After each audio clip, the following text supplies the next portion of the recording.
Bank और auto का जलवा है, मतलब वही चल रहे हैं। हाँ बताइए। एंड्योरेंस टेक्नोलॉजीज, पहले थोड़े से फंडामेंटल डिस्कशन कर लेते हैं। लीडिंग कंपोनेंट मैन्युफैक्चरर है ये 2 व्हीलर एंड 3 व्हीलर के इंडिया के अंदर में। क्या क्या बनाते क्या है ये? तो इनका बेसिकली ये लोग जो है लार्जेस्ट एल्यूमिनियम डाई कास्टिंग जो है वो इनका मेन फोटे है बनाने का, जो कि आप अगर पूरा व्हील अगर आप देखोगे जो बनती है पूरी मशीन, पूरा चेसिस जो बन गया वो सब जो है वो इनको बनाना होता है। और उसके अंदर के जो लो वैल्यू पार्ट्स होते हैं, क्योंकि नॉर्मली लोग ये सोचते हैं यार ऑटो एंसिलरी कंपनी है, लो मार्जिन बिजनेस है, उसमें क्या बनना है। तो ये इनकी खासियत ये है कि ये जो इनके जो लो वैल्यू आइटम्स होते हैं ना, ये आउटसोर्स कर देते हैं। बल्कि 65% ऑफ द जो इनका बिजनेस जो रॉ मटेरियल समझ लीजिए उसमें जाता है, वो इन्होंने आउटसोर्स कर रखा है। And they only focus on their core strength, जहाँ पे और कोई कंपटीशन इनके पास डोमेस्टिकली नहीं अवेलेबल है। सो ये एक तरह से हम टेक्नोलॉजी कंपनी को ज़्यादा समझे रादर देन कि उसको एक pure traditional auto ancillary company को ले। दूसरी बात है कि ईवी के अंदर में जो भी हमने देखा है, जो भी मोमेंटम ग्रो है उसके अंदर में ये अगेन एक प्लेयर है जिसको हम प्ले कर सकते हैं। देखिए ईवी एडॉप्शन तो अक्रॉस हो रहा है, बट सबसे ज़्यादा वॉल्यूम कहाँ है? 2 व्हीलर 3 व्हीलर में। सबसे ज़्यादा कॉस्ट सेंसिटिव मार्केट कहाँ है? 2 व्हीलर 3 व्हीलर में। तो वहाँ पे हर कोई ईवी चाहता है, वहाँ पे ये कोई ऑप्शन नहीं ढूंढ रहा है कि चलिए मैं इसे कुछ और सब्सिडाइज कर दूं या कोई दूसरे तरीके से इसको रिप्लेस कर दूं, क्योंकि उनके ट्रैवलिंग लोकल में होती है। कार के केस में आप थोड़े बहुत ज़्यादा लॉन्ग डिस्टेंस या बहुत तरह की मल्टीपल चीज़ें आप देख रहे होते हो। जब आप 2 व्हीलर 3 व्हीलर देख रहे होते हो तो लार्जली वहाँ पे यूज़र भी कम होते हैं। सो वहाँ पे तो हर इंसान चाहता है कि उसे जो है कॉस्ट इफेक्टिव जो है ईवी मिले। तो उसका एक मुझे नेचुरल बेनिफिट ये इसमें दिखता है इस कंपनी में, जो ले सकती है। एंड सबसे इंपॉर्टेंट बात थर्ड, ये तो चलिए फंडामेंटल बात है, ये तो हर कंपनी में कहीं ना कहीं बात है। इसकी सबसे इंटरेस्टिंग खासियत क्या है? इसका कैप टेबल, FI DI और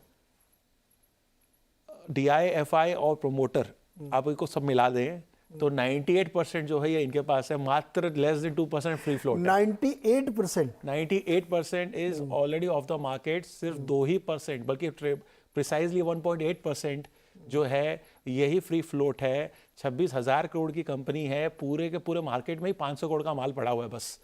तो ये अभी तक ये स्टॉक बहुत अंडर परफॉर्म कर रहा है मेरे हिसाब से इन टर्म्स ऑफ इस कैपेसिटी। और इसको अगर रन करना होगा तो ये जिस स्पीड से आगे भाग सकता है वो इसलिए क्योंकि इसके अंदर में फ्री फ्लोट की कमी है। एंड मेरे हिसाब से डेफिनेटली एक रिटेल या HNI निवेशक टिपिकली जब देखते हैं कि 1500-2000 का शेयर है तो थोड़ा सी जो है वो कोशिश करते हैं कि सिंगल या डबल डिजिट को देखें। मुझे लग रहा है कि यहाँ पे इस चीज़ को मद्देनज़र रखना चाहिए। ये बहुत इंपॉर्टेंट फैक्टर है और ये आपको long term wealth creation opportunity दे सकता है, ये मेरा मानना है। नहीं, बड़ी इंटरेस्टिंग स्टोरी। देखिए फंडामेंटली साउंड है, बड़े बिजनेस की ग्रोथ की अपॉर्चुनिटीज़ हैं, अलग अलग चीज़ें आपने समझाई। अब मैं बताता हूँ एग्जैक्टली कितना है।